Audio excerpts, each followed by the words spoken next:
ma saan teie jutust nagu aru, et eestlased ei ole nii vaesed midagi, et tegelikult nagu suhteliselt me teenime päris hästi. Väga paljud õpetajad ongi nagu tegelikult eluga rahul, et ma ju elan siin üsna kenasti oma palgaga võrreldes teistega. Kui iga töövõtja peaks ennast nagu palju rohkem võtma kätte ja tajuma sellise tööturul vabalt kaubeldava subjektina.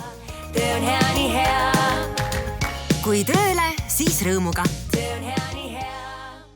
Tere tulemast kuulama järgmist CV.ee tööelublogi episoodi. Tänane episood keskendub palgale, rahale ja sellele, et kas me siis oleme vaesed ja tahaksime või võiksime rohkem teenida või olukord lihtsalt ei võimalda seda. Ja kes siis ikka stuudiosse kutsuda küll, kui Eesti ühed kõige targemad mehed, kes sellisel teemal sõna võiksid üldse võtta. SEB majandusanalüütik Mihkel Nestor. Tervist. Ja Redgate Velti investeerimise valdkonna juht Peeter Koppel. Tere. Nii, tere.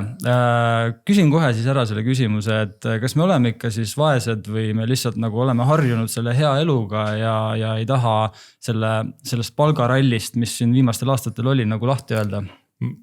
No ma alustan siis kohe looga, et mul on hea sõber, kes töötab arstina ja talle meeldib aeg-ajalt, kui tal Eestis igav hakkab käia sellistes väga imelikes maailma paikades ja siis see oli kuskil aasta või natuke rohkem tagasi. Ta oli siis mõned kuud arstiks Põhja- ja Lõuna-Sudaani piiril, ühes alas, ma ütleks, mida siis kumbki riik peab enda omaks, väga kaugel Eestist. Ja tema siis iseloomustas seal, et vaesust ja jõukust, et seal olid sa jõukas siis, kui sul oli mudavann. Kui sa olid keskklass, siis sa olid endale ehitanud, ütleme, kilest ja suvaliselt leitud laudadest mingisuguse aseme, kus sul on otseselt nagu vihm peale ei saja. Ja siis, kui sa olid nagu alla keskklassi, et siis sa magasid tee peal, sest et seal on aeg-ajalt nagu üleujutused, et kui magad kuskil nagu madalamas kohas, et sa jäädest vee alla, et siis nagu tee peal magamine oli selline nagu tavalise töörahva elu. Et see minule tundus vaesusena, et Eestis me oleme sellest veel päris kaugel. Selline väide, muidugi ma ei kujuta ette, kui adekvaatne see kalkulatsioon täpselt on, aga selline väide, et on tore on olemas internetis üks fantastiline kalkulaator, kuhu sa siis saad panna selle, et palju sa nagu raha kuus kätte saad ja siis ta natukene aega arvutab ja siis ta ütleb, et Eesti mediaanpalgaga oled sa maailma 15% kõige rikkamate inimeste hulgas. Ja see minu meelest nii Mihkli jutt kui ka see väide, mida ma ei ole küll kontrollinud, aga see enam-vähem nagu raamistab võib-olla selle arusaama ära. Vaesus, kui me seda vaatleme, siis seda on kahte sorti, eks ole. Üks on absoluutne, teine on suhteline. Absoluutset vaesust kirjeldas Mihkel, suhteline vaesus on see, mis paneb meid ennast halvasti tundma. Mina muidugi suhtelisse vaesusesse kui sellisesse kontseptsiooni liiga tõsiselt ei usu sellepärast, et olgem ausad, sellega on võimalik igavesti ideoloogiliselt jaurata. Isegi kui kõigil on väga hea olla ja kõigil on kõik vajadused rahuldatud, siis tuleb keegi otsustaval hetkel ja ütleb, et suhteline vaesus. Okay. Täpselt, et Šveitsis ja Luksemburis on ka suur hulk inimesi suhtelises vaesuses ja kas me peaksime siis aktiivselt Šveitsi riik või Luksemburi riik peaks sellesse sekkuma. Osad riigid ju ka loomulikult sekkuvad ja ka Eesti sekkub sellesse, et ka Eestis on ju jagatakse tegelikult raha jõukamatelt ühiskonna gruppidelt ümber vaesematele ja minu silmis ma olen majandusanalüütik, et ma olen sisuliselt, see on tegelikult inimeste valik, on ju, selle ühiskonna valik, et kui palju siis kellele ümber jagatakse, seda võib alati teha, aga see ei tähenda, et meil kaob suhteline vaesus kuidagi ära, et alati on kellegil täielikku võrdsust ei ole võimalik saavutada, et alati kellegil on mõnevõrra vähem kui teistel ja see, et kas me peame seda probleemiks või mitte, et see ongi selline ühiskondlik kokkulepe. Ja absoluutselt vaesust, kui vaadata nagu globaalses kontekstis, siis kohe kui Nõukogude Liit langes ja kommunismi leer kokku varises, siis ja ütleme võib-olla ka mingisugused riigid, kes varem olid olnud suhteliselt madalal arengutasemel liitusid globaalse turuga, siis absoluutne vaesus, et see hakkas ikkagi dramaatiliselt vähenema. Ja ma pakun, et tegelikult ei ole vale öelda selle kohta ka seda, et ka meil siin 34 aasta jooksul on see vähenemine olnud mitte ainult dramaatiline, vaid lausa fantastiline. Okei, aga miks on siis niimoodi, et meie keskmine mediaanpalk on tegelikult madalam kui see, mis on päriselt elamisväärne palk, millest räägitakse? Et kas me lihtsalt nagu, kas need kulud jooksevad nii eest ära ja kuidagi inimesed tunnetavad lihtsalt, et nad on vaesed või see on päriselt ka nii? Et kas statistika nagu valetab meile siis või? No mis meil see viimane mediaanpalk oli 1300 eurot kuskil? Vist isegi veidikene rohkem oli. Ma peast ütleks, et me räägime sellest suurusjärgust, et noh, kui meil on täna üks leibkond Eestis, kus on ikkagi ideaalsestes tingimustes 200 keskmise või ütleme mediaanpalga teenijat, et see annab siis netosissetulekuks ikkagi juba summa, mille eest ma arvan, et on võimalik kenasti ära elada, et jah, omaette ongi see, et mis me nagu oma elult ootame, et me inimesed ju kogu aeg ootavad midagi paremat, et noh, ma mõtlen ka selle peale, et kus ma elan täna ja kus ma mõtlesin, et kui oleks tore elada, kui ma hakkasin ülikooli lõpetama, ma väga unistasin, et oleks piisavalt raha, et osta Õismäele sinna kuhugi Servendal üks väike ühetoaline korter. Vaatasin hindasid. Noh, see oleks sel hetkel olnud totaalselt ma oleks väga rahul olnud, kui ma oleks selliselt suutnud ära osta.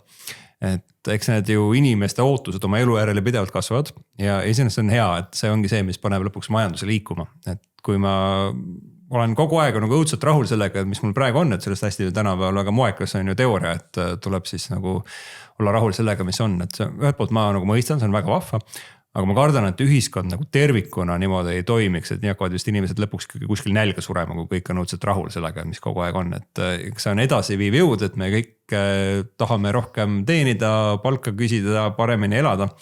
Et iga ühe jaoks paremini elamine on muidugi erinev, kuid see just see soov, et oleks paremini ja et saaks natuke rohkem raha, et see tegelikult ikkagi viib edasi.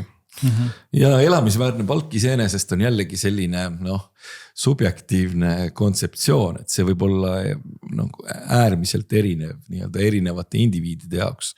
Et selles mõttes, et kui nüüd väga-väga julmalt numbritesse näiteks minna, mis see siis elamisväärne palk on, elamisväärne palk võiks olla selline palk, mille puhul siis mingisugused nii-öelda kaootilised hinnatõusud nagu kohe mitte mingisuguseid probleeme ei tekita. Elamisväärne palk võiks olla teoreetiliselt selline palk, et kui sul on küttearve 130 eurot ja siis järgmine kuu on 160, et sul ei juhtu sellest midagi. See juba on, ütleme, seal võib hakata arutama.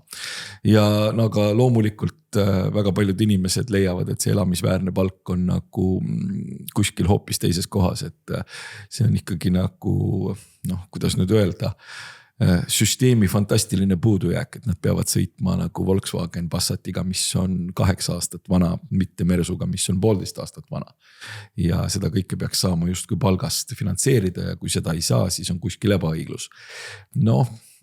Kahju öelda, aga päris nagu ei ole. Ma arvan, et seda elamisväärse palga elamisväärsust iseloomustab hästi ka see, et tänapäeval Euroopas laiemalt, aga ka peale Ukraina sõda Eestis me näeme, et siia on saabunud palju inimesi tööle välisriikidest, kes võtsid vastu ametikohti, kus väga pikalt ei olnud ühtegi tahtjat, et eestlased ei tahtnud minna kuhugi farmi tööle, eks ei tahtnud minna lihttööliseks kuhugi tehasesse. Siuke töö sellise palga eest vaadates nagu nende ukrainlaste meelust, kes on tere ametikohtadel läinud, nemad on siin üsna õnnelikud, eks. Et see on väga palju suurem raha, kui nad oleksid oma koduriigis unistanud ja saavad lõpuks ka siin parema elatustaseme, kui neil kodus oli. No meie uuringud näitavad, et eestlane tahab keskmiselt 20% rohkem palka teenida, kui ta täna teenib. Tööandjad tulevad kaasa ainult palgakorrektsiooniga kuni 10% umbes tavaliselt aastate lõikes, ehk siis inflatsiooni raames siis üritavad nagu tasa teha seda. Et kuidas siis tööandjad ja need töövõtjad siis omavahel saaksid nagu seal keskteel kokku või et miks Eesti tööandjad ei suuda siis seda ootust täita? Mis teie näete? Eesti tööandjad on isegi väga tublid siin minu meelest olnud, et meil aastal siis 22-23, kui ma õigesti mäletan, keskmine palk kasvas meil 11%, eelmine aastas oli kuskil 8% ja kui mõelda, mis ajajärg siis meil oli, et majandus oli justkui languses. Samal ajal palgakasv väga-väga kiire. Et Eestis tegelikult, kui me võtaksime ajaloolise pika perspektiivi, siis me oleme vaieldamatult üheks kõige kiirema palgakasvuga riike kogu Euroopas, et sellised need meie suured eeskujud kuskil Lääne-Euroopas, Põhja-Euroopas, seal ei maksa unistada ka, et palk niivõrd kiiresti kasvaks, kui Eestis on kasvanud. Et iseenesest me siiamaani oleme sellega väga hästi hakkama saanud. ja eks see selline palgasurve ja inimeste vajadus rohkem teenida, et ta on ka nagu kokkuvõttes, ma arvan, tööandjatele ja ettevõtjatele hea, et noh, kui siin oleks sellised õnneliku näoga naeratavad inimesed, kes ütleks, et ei, tead, mul ei olegi vaja palka tõsta, et mul on kõik nii hästi, et ega siis ettevõtja ei pea ka mõtlema, et kuidas rohkem raha teenida, et noh, saabki vanaviisi edasi panna.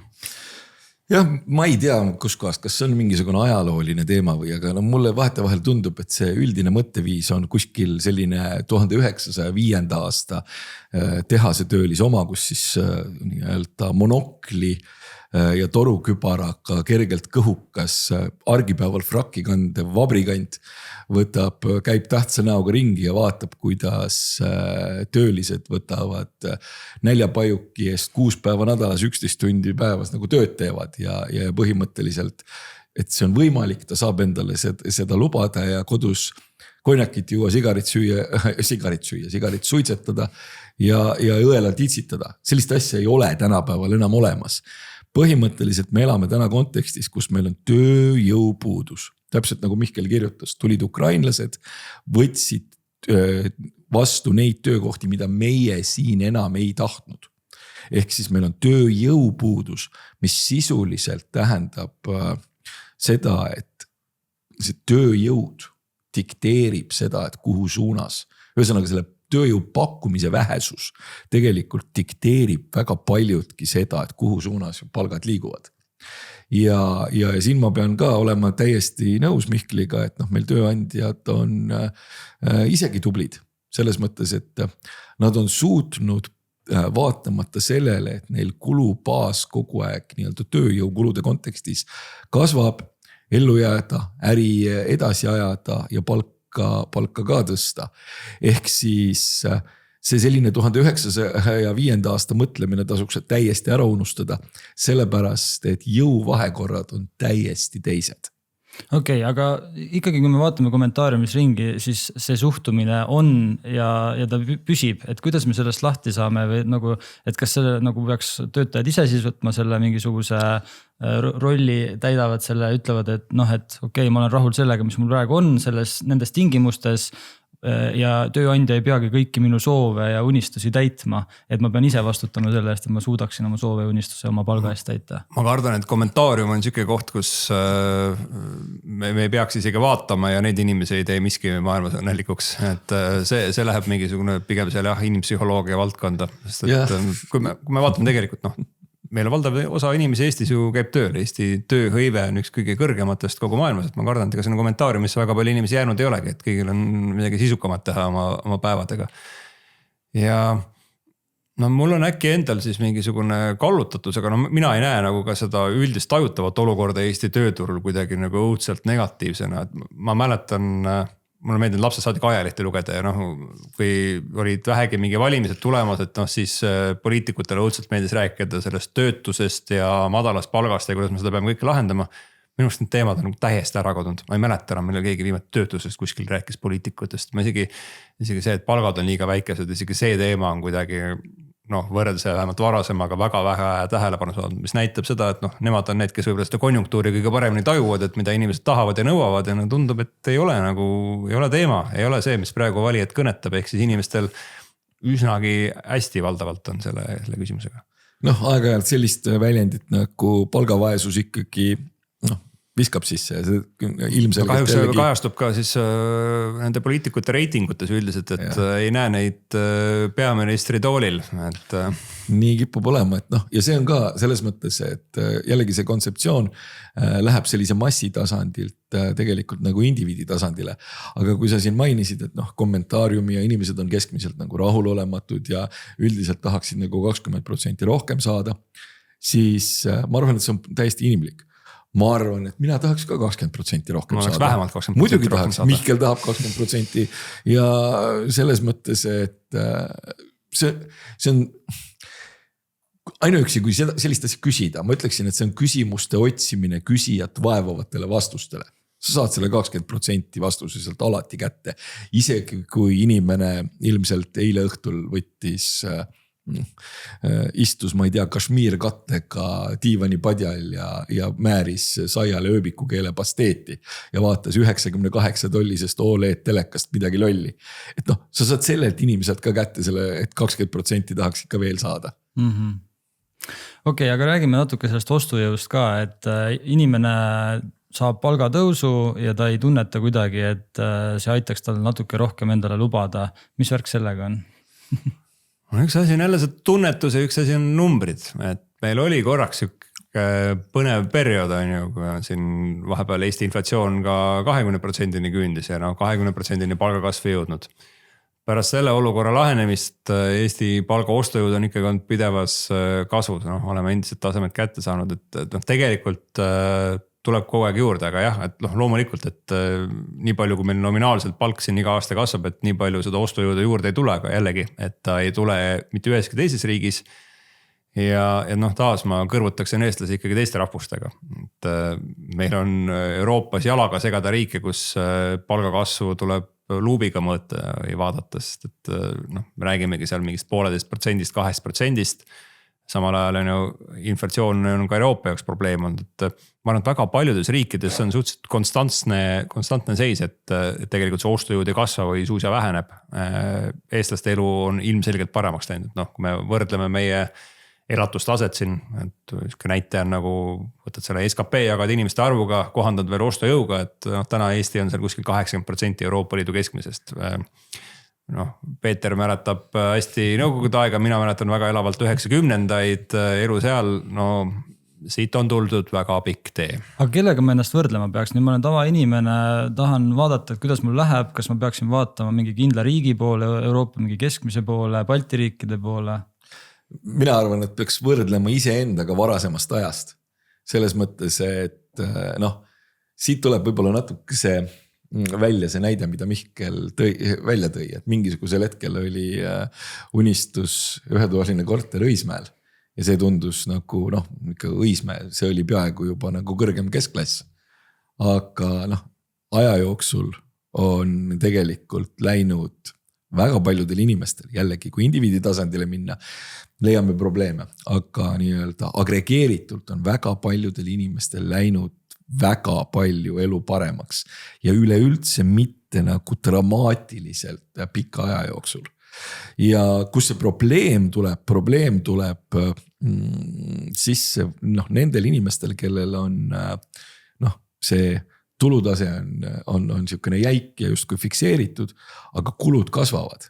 Ehk siis see on see probleem, kust hakkab pitsitama ja kust tuleb ka see tegelikult täiesti arusaadav rahulolematus.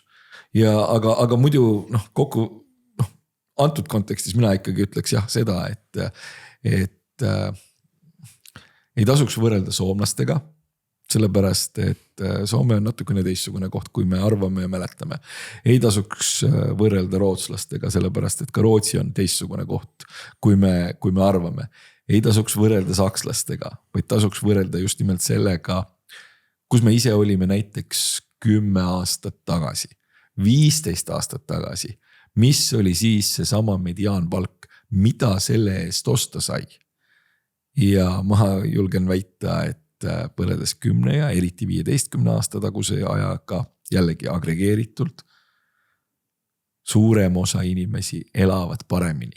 Ma tean, et see jutt võib ajada väga paljusid väga vihale, kes parajasti ei ela paremini, aga seda on numbritest näha.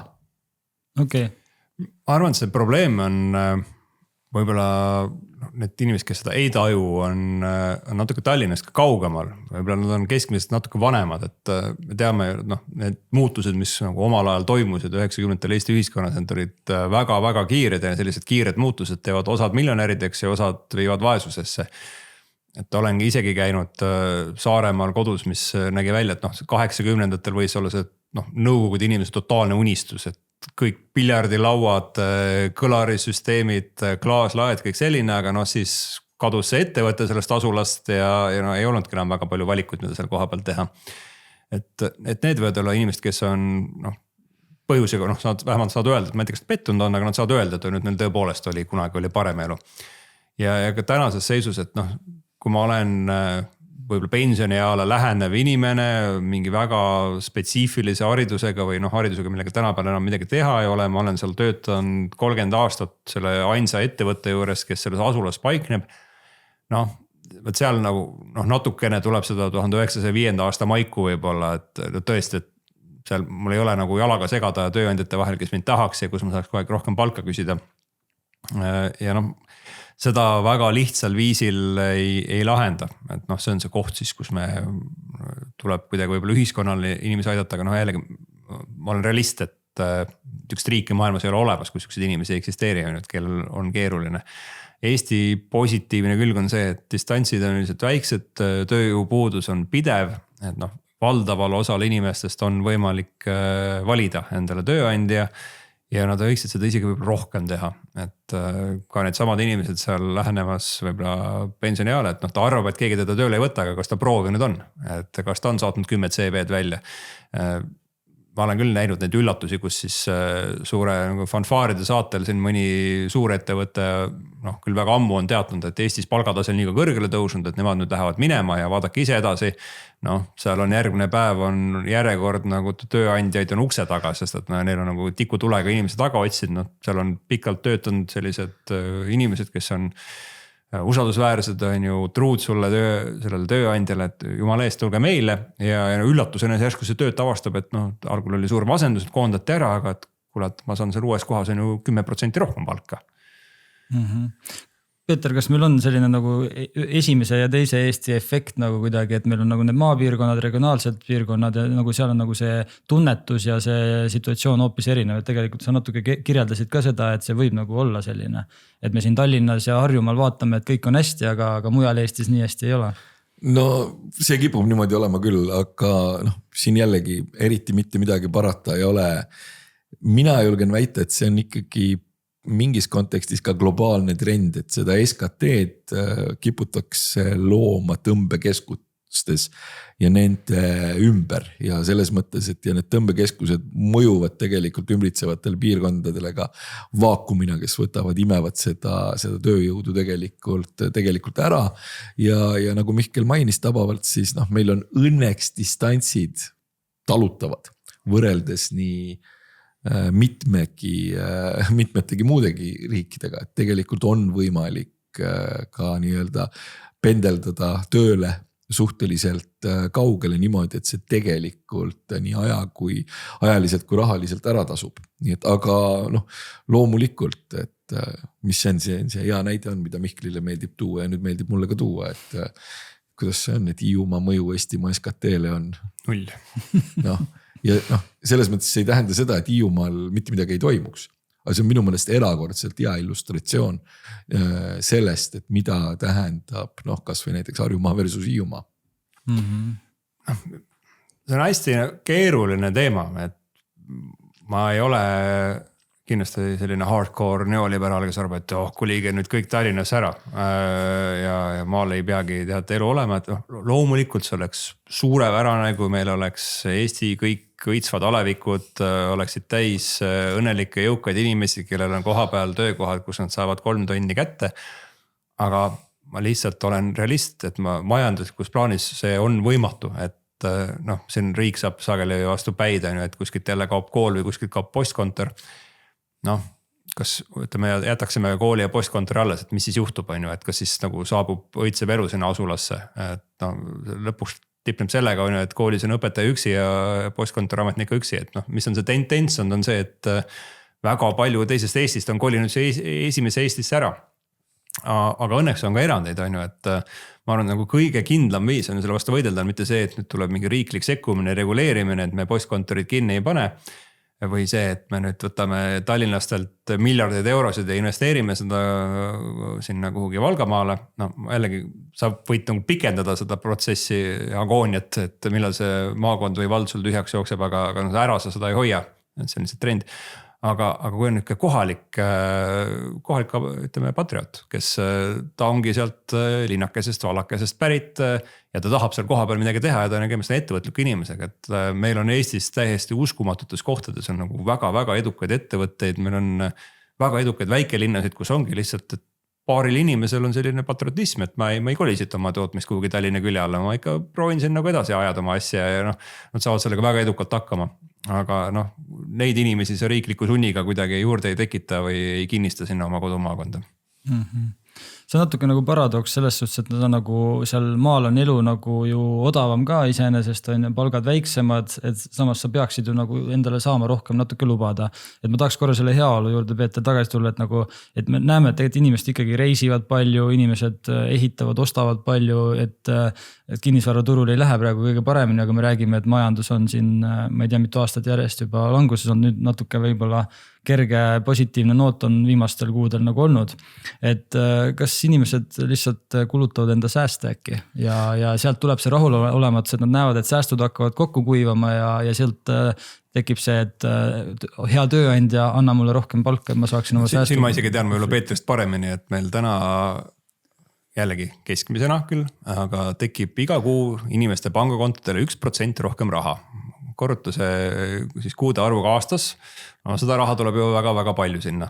Ja no nii palju, kui ma olen sinna sisse proovinud vaadata, siis ei ole nii, et see raha on nüüd kõik on Peeter Koppeli konto peal ainult suureneb, vaid et tegelikult see jaotus on protsentuaalses mõttes ikkagi üsna ühtlane, et on tulnud väga paljudel inimestel rohkem raha juurde ja see on iseenesest pigem iseloomustab seda, et inimesed on ettevaatlikud ja säästavadki rohkem. Jah, no ütleme nii, et see on selline, siin võib veidikene spekuleerida, et pandeemia järgselt tõepoolest tundus, et inimesed lasti välja nagu vasikad kevadel laudast ja siis oli ikkagi päris korralik tarbimisfestival ja küll taheti seda Instagrami elu elada. Aga praegu seda väga ei paista ja mis puudutab, ütleme seda sääste, siis säästude, nagu Mihkel tabavalt ütles, et säästude vähenemisest nüüd nii-öelda jällegi agregeeritult, et ei ole sellist asja. Jällegi, kui me indiviidi tasandile minna ja tuleme selle inimese juurde, eks ole, kellel on tulu on jäik ja kulud kasvavad, et temal on loomulikult jällegi nii-öelda pingeline. Aga jah, võib-olla mis on selle nii-öelda säästude jaotumise osas nagu problemaatiline on see, et kuigi neid nagu juurde tuleb ühtlaselt, siis see algpunkt on natukene ebameeldiv. Et ma mäletan selgelt ja me oleme seda Mihkliga isegi oma podcastis veidikene arutanud, et keegi kunagi näitas toredat säästude kasvamise graafikut ja siis võimaldas küsimusi ja siis ma küsisin, et kas see on Pareto printsiibi järgi, et 80% säästudes on 20% käes. Ma üritasin kildu rebida. Siis ta vaatas mulle väga halli näoga otsa, et see on rohkem nagu 90-10.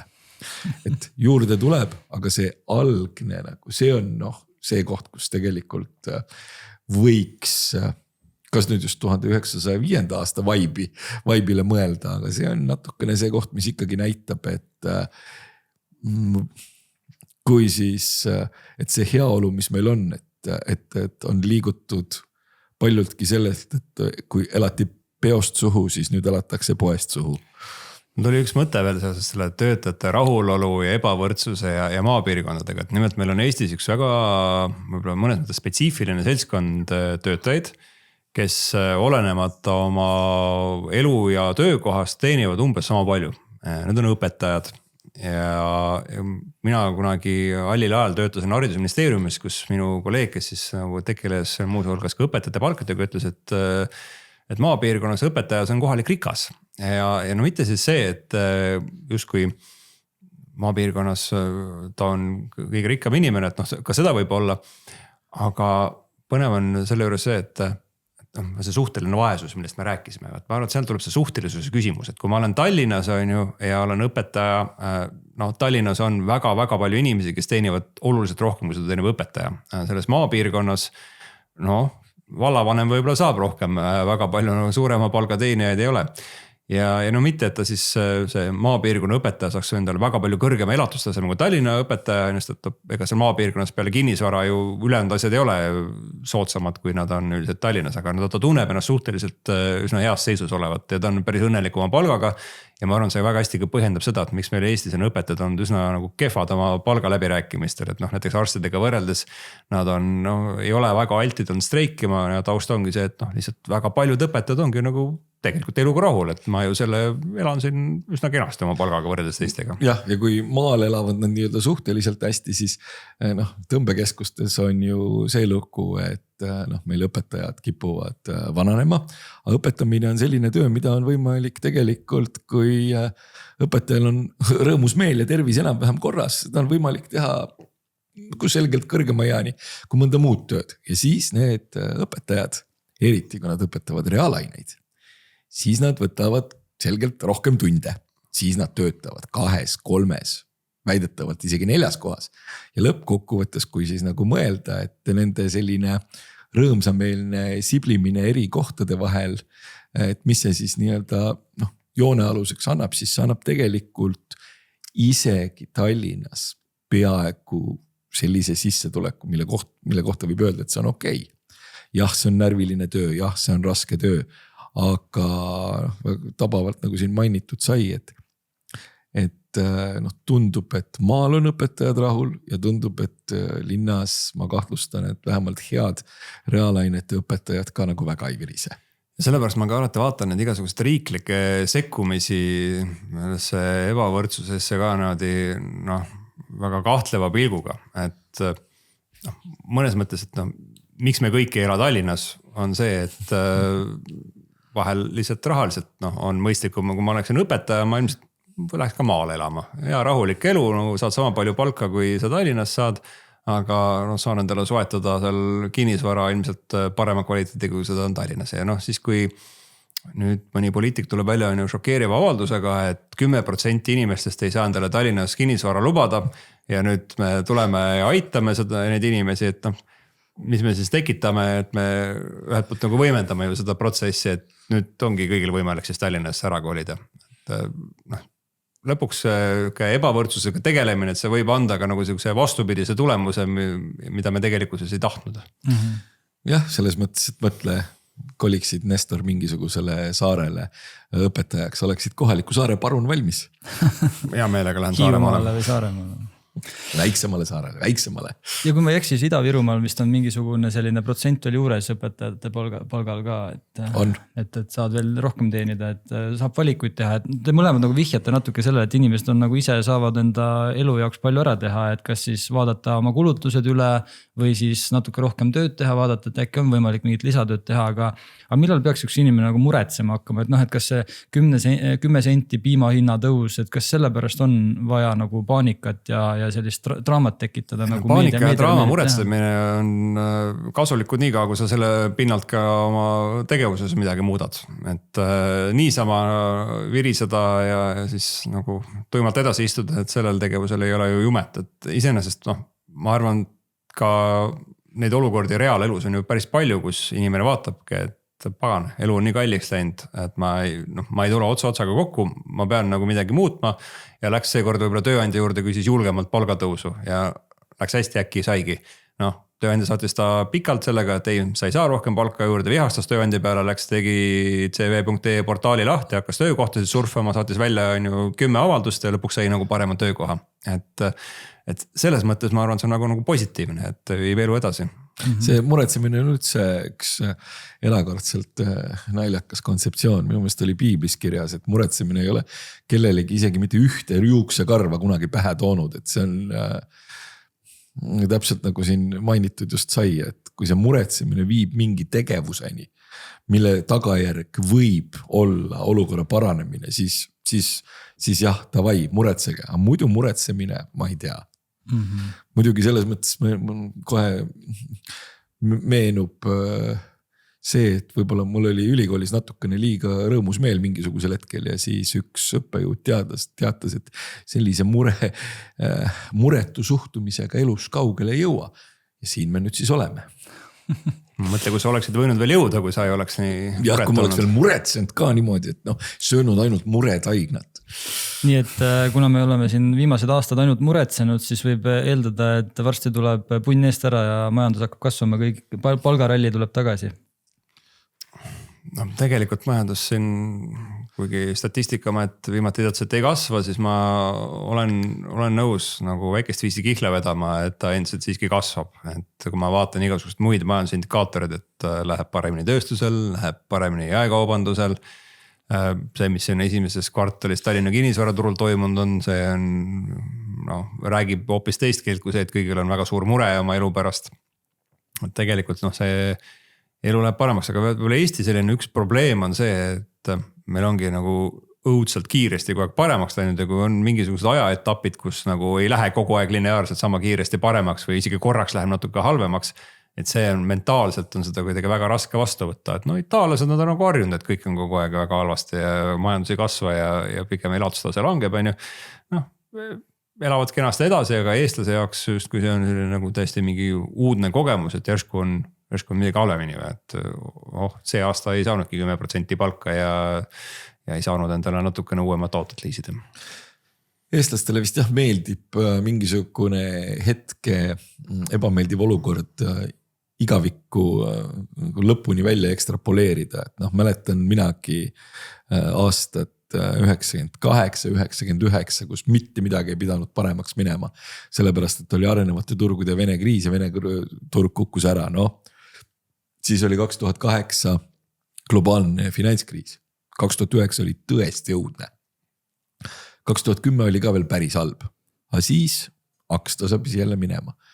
Pandeemia ajal jällegi tundus ka, aga see periood, kus see tundus nagu väga õudne ja oli ka õudne, aga ei juhtunud seda, et majandus jäässe läheks. See oli hetkeks. Ühel hetkel põhimõtteliselt selgus, et ei, me ikkagi nagu elame edasi. Ja seetõttu, ütleme, et ma olen erakordselt nagu hästi informeeritud ja veendunud sellest, et arenenud maailmal on hunnik struktuurseid probleeme. Aga kui me vaatame mingid natukenegi nii-öelda lühemat perioodi, siis ei ole niimoodi, et kõik on ja kogu aeg ainult halvem. Ei ole lihtsalt ja kõik.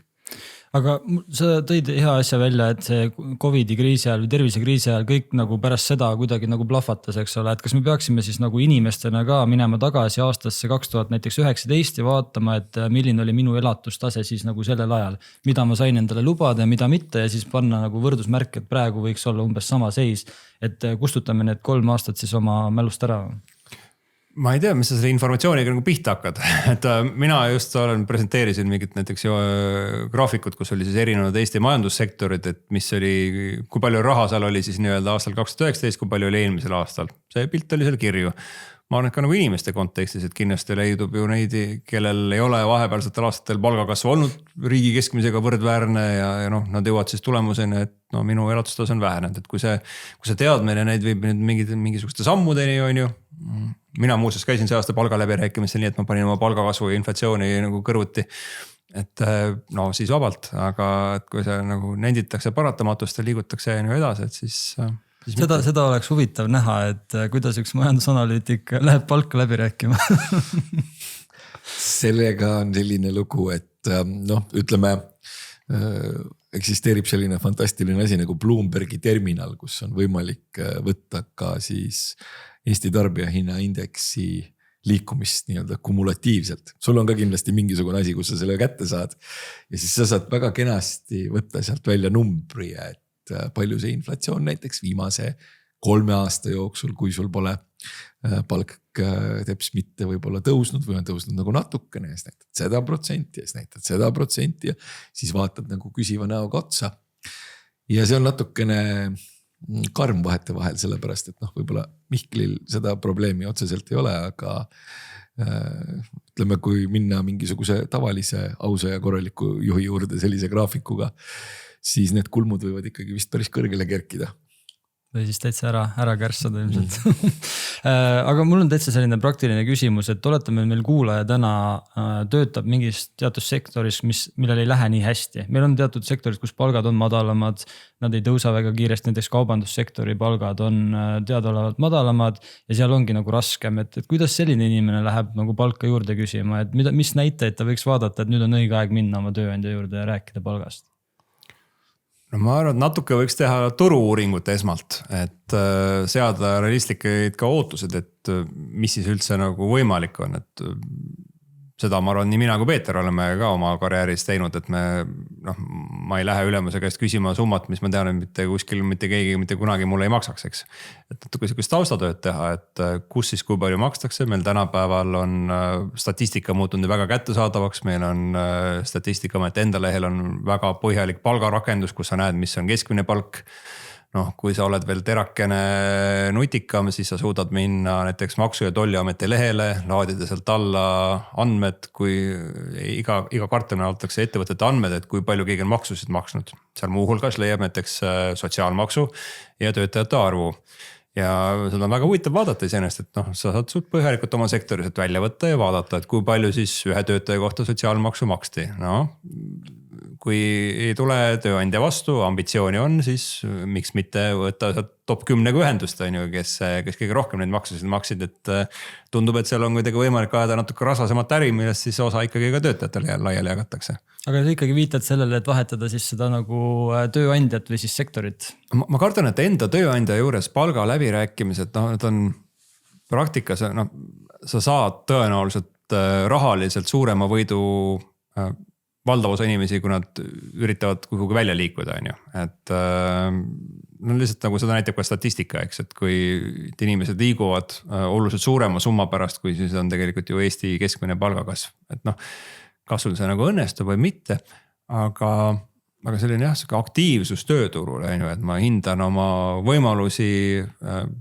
Loomulikult tasub alati rääkida oma tööandjaga, et äkki õnnestub, aga sinna palga läbirääkimistel on ka nagu väga teine tunne minna nii, et sul on taskus pakkumine kuskilt teisest ettevõttest ja siis sa tead alati, et siuke asi mul on ka laua peal, on ju.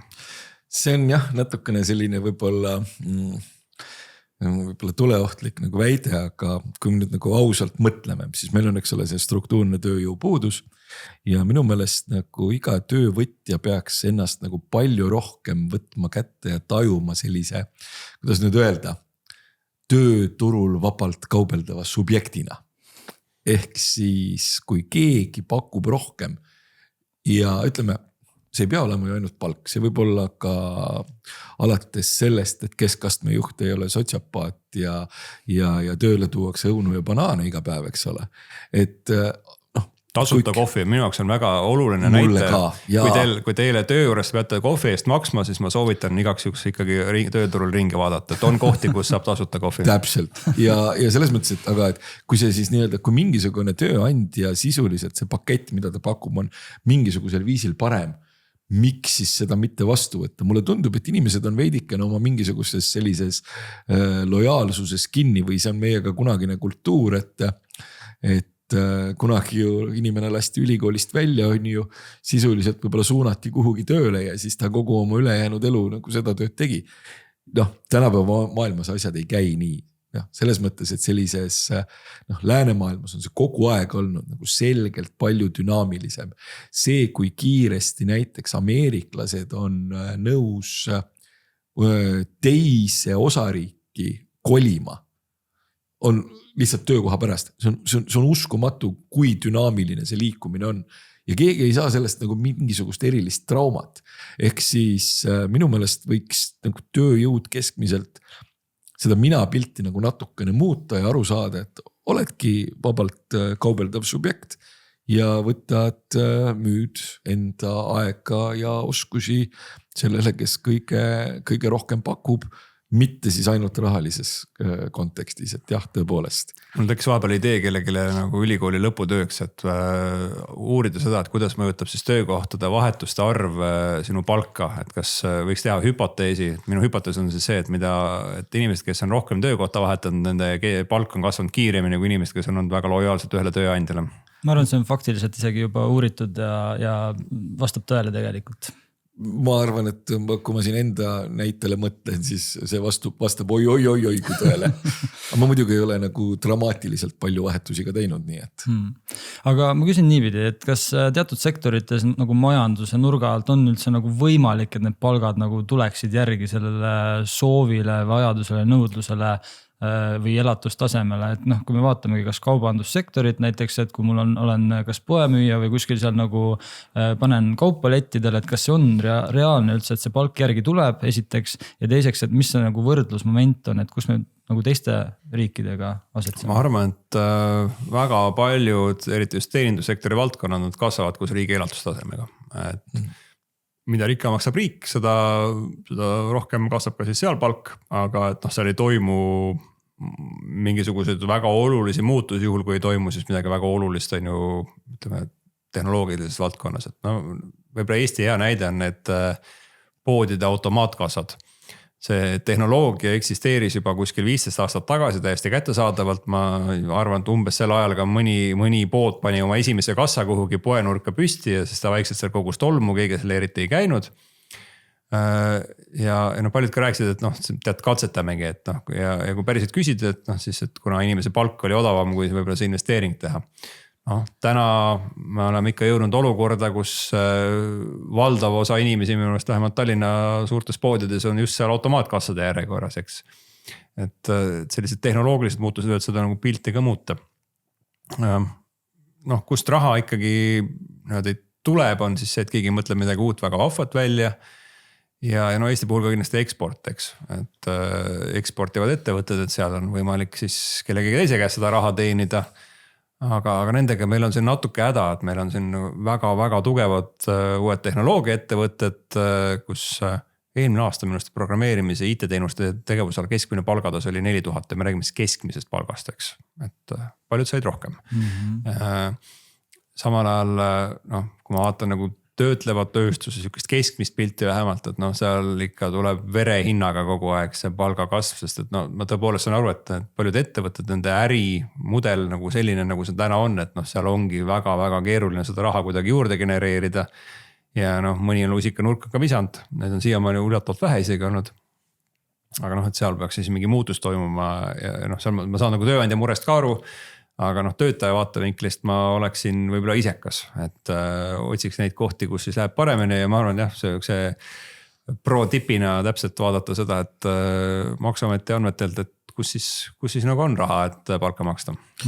Ma kahtlustan, et kuna meil rahvastik vananeb ja see struktuurne tööjõupuudus on nagu selgelt probleem ja rahvastiku vananemine on probleem, eks ole, ka läänes laiemalt, siis ma kahtlustan, et need, kes Borsi purke nagu supermarketis riiulile laovad, et ka need on ühel hetkel asendatud automaatikaga, ehk siis kõigepealt läksid kassiirid, nüüd ilmselt mingisugusel hetkel lähevad ka ülejäänud ja see palgatase sellistel töötajatel ei jõuagi kunagi selleni, et nad saaksid öelda, et päris hea.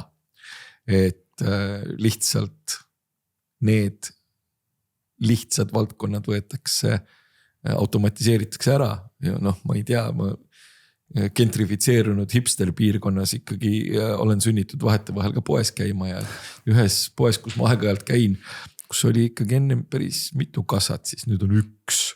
Võib-olla üks ikka nagu praktiline soovitus, mis ma ise tuli meelde, et mis mina olen teinud, ma olen küll oma sõprade ja tuttavatega rääkinud sel teemal, et aga kuidas ma võiks rohkem palka teenida. Et ma ei tea, kas Eesti keskmine inimene räägib oma sõpradega ja tuttavatega sellest, kuidas ta rohkem palka võiks teenida. Et sealt tuleb teinekord täitsa nagu adekvaatset informatsiooni ja põhimõtteliselt minu meelest ka Eesti Töötukassa meil pakub täitsa töötavatele inimestele mingisugust karjäärinõustamisteenust. Palk on Eestis selline kollektiivne kokkulepe, et palgast me ei räägi, et me räägime ainult sellest, nagu, mis me tööl tegime või mis me kuskil tegime, et me ei räägi väga avalikust palgast. Ja see on omaette teema, on täiesti see palkade avalikkus, et sellel on nii positiivsed kui negatiivsed külge kindlasti. Mina ei tahaks mitte kunagi, et mu kodus oleks kaamera, mu palk oleks avalik ja üleüldse ei taha.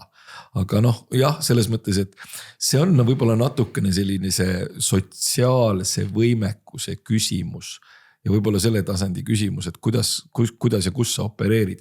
Ma arvan, et näiteks mina ja Mihkel, me teame väga täpselt, mis meie turuhind parajasti on. Me teame väga täpselt seda, me teame seda sellepärast, et me võtame mingisugune, kui sa küll ütled, et palgast ei räägitagi, aga sa paned lihtsalt tükid kokku, sa saad aru, mis ümberringi toimub ja vahetevahel võib-olla ka mõne konkurendi juurest helistatakse ja öeldakse, et äkki läheks lõunale, äkki räägiks su tulevikust ja siis jõuab mingisugusel hetkel võib-olla jutt numbriteni ka. Aga jah, selles mõttes, et see avalikustamine, sellega kipub olema niimoodi, et kui kellelegi see hirmsasti meeldib, siis mingu küsige soomlaste käest, mis nad sellest arvavad. Ja ärge küsige mingisuguse sellise soomlase käest, kes võib-olla kuskil üleeile käis nagu punase lipuga vehkimas. Küsige lihtsalt sellise tubli keskklassi soomlase käest. Ja ma pakun, et isegi kui tegemist on viisaka valgesärgiga inimesega, siis te õpite ära nii mõnegi uue soomekeelse vulgaarse sõna.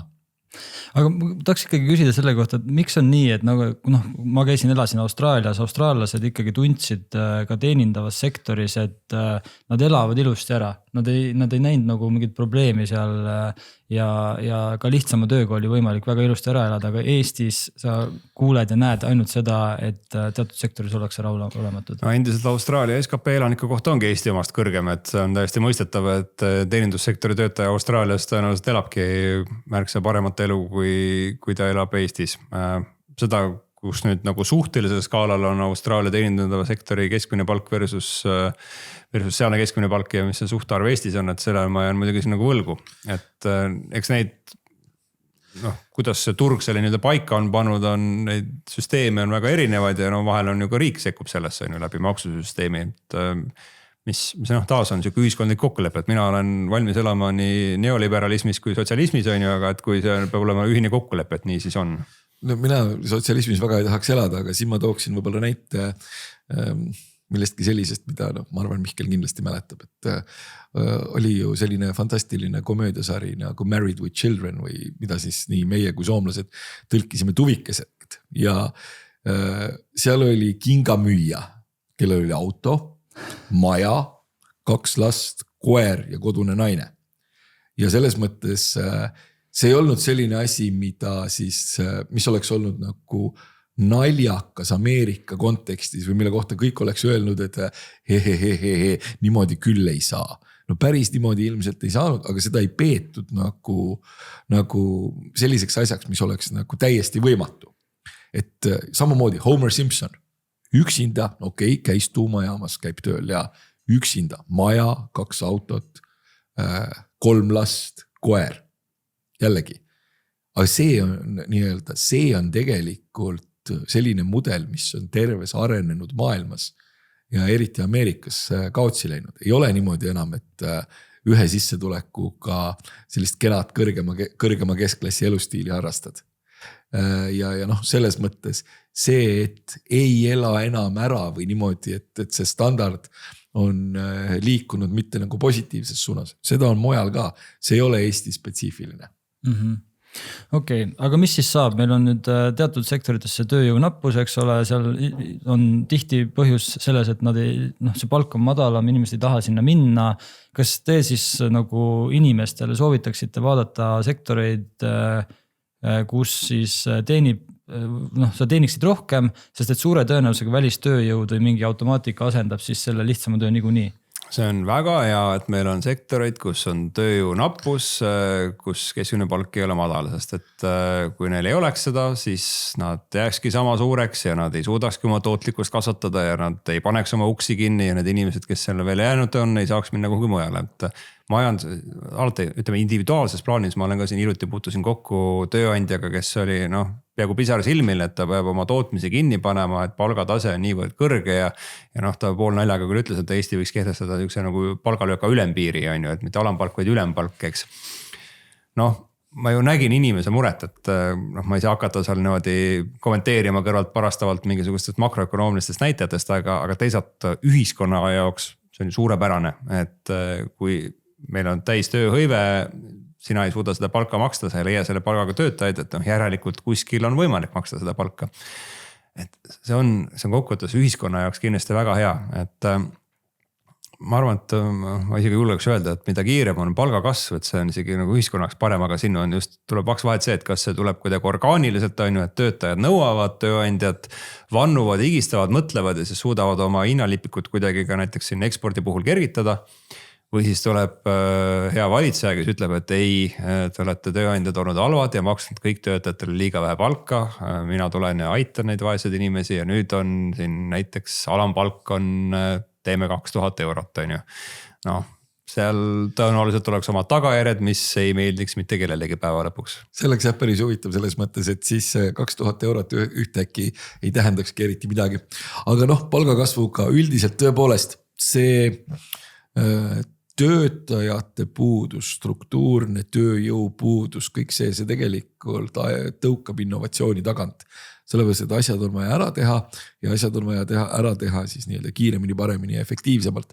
Noh, loomulikult on ka näiteid sellest, kuidas võib-olla see tööjõu puudus ja majanduse vildakas struktuur mingisuguseid täiesti huvitavaid anomaaliaid loob, aga need anomaaliad kipuvad ikkagi olema ajutised. Et noh, ma mäletan väga selgelt seda, et ma arvan aasta oli 2007, kui minu nii-öelda suhteliselt väikest kaminat tulid üle vaatama arendaja ja siis 2 ehitusmeest. Ja noh, ma olin üks ole korralik poiss olnud, õppinud korralikult ja võib-olla endale pisikese läikiva auto soetanud. Nad võtsid kätte ikkagi sisuliselt lasid suured saksa sedaanid, risti kargasid välja, kõikidele riietele oli kirjutatud kuldsete tähtedega mingisuguse itaallase nimi ja ketsid olid ka kuldsed ja näha, et noh, kipsitolmused. Ja siis nad hakkasid vaidlema, et kes peab maksma selle eest, et minu väiksel kaminal oli ehitusviga ja arvestades kogu seda nende elustiili ja ka seda, et noh, ma ei tea, mida teenis plaati aastal 2006, siis tõesti sissetulekud olid fantastilised, aga kuna see majanduse struktuur oli sõna otseses mõttes poriloiku tordikarpide ehitamise suunas kaldu, siis aja peale ütleme tükk aega said väga kõrged sissetulekut, aga siis oli päris jupp aega, kus sa ei saanud midagi ja keskmine oli täiesti talutav. Jah, noh, alati vaadata nende sektorite poole, kus tundub hästi minevat, on ka hea mõte ja noh, see on üks takistus loomulikult, noh, kohe tuleks vastuväide, et no kõik ei saa olla programmeerijad. Aga kui ma mõtlen näiteks nendele tänastele Eesti noh, põhimõtteliselt on, kui öeldakse nagu IT-ettevõte, tema tegevusala seal registris on IT, aga noh, kus tegeletakse juba täna transporditeenuste finantstehnoloogiaga.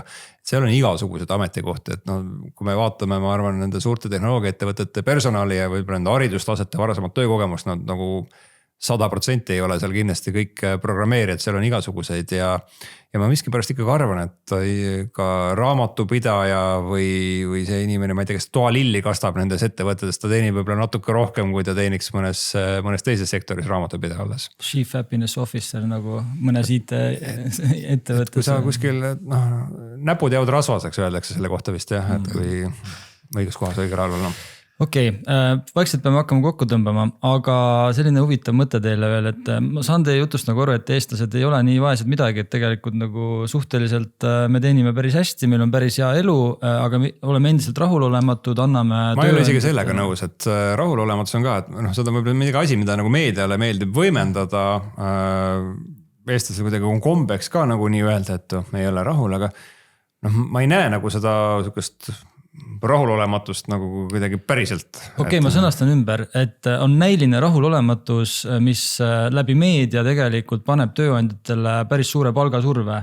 Ja siis seeläbi, kui tööandjad üritavad palkasid tõsta, tegelikult nad peavad oma toodete ja teenuste hindasid tõstma ja ringiga see lisaraha, mis sa teenid, tegelikult ju sa kulutad selle hiljem poes ära, on nii või? Eesti suur eelis on see, et meie majandusest 80% annab eksport, ehk siis seda raha peab ka keegi teine meile maksma, mis on, noh, see on hea ja halb ühelt poolt. No, hea on see, et kõik ei pea ise siin kinni maksma, on ju, halb on see, et sealt välismaalt vaadatakse sageli väga küsiva pilguga, on ju, et noh, see sama asja eest sa tõenäoliselt nagu rohkem raha küsida ei saa, vähemalt väga palju, et siis sa pead midagi paremat suutma pakkuda.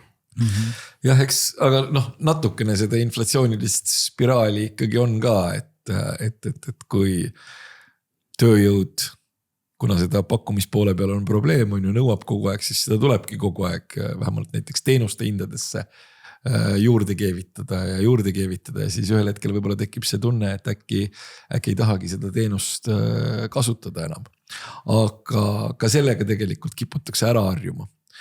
Meil on selle konvergentsist tingitud hinnatasemete ühtlustumisega ja ka võib-olla Eesti spetsiifilise inflatsiooniga ikkagi nagu enam-vähem hästi harjutud.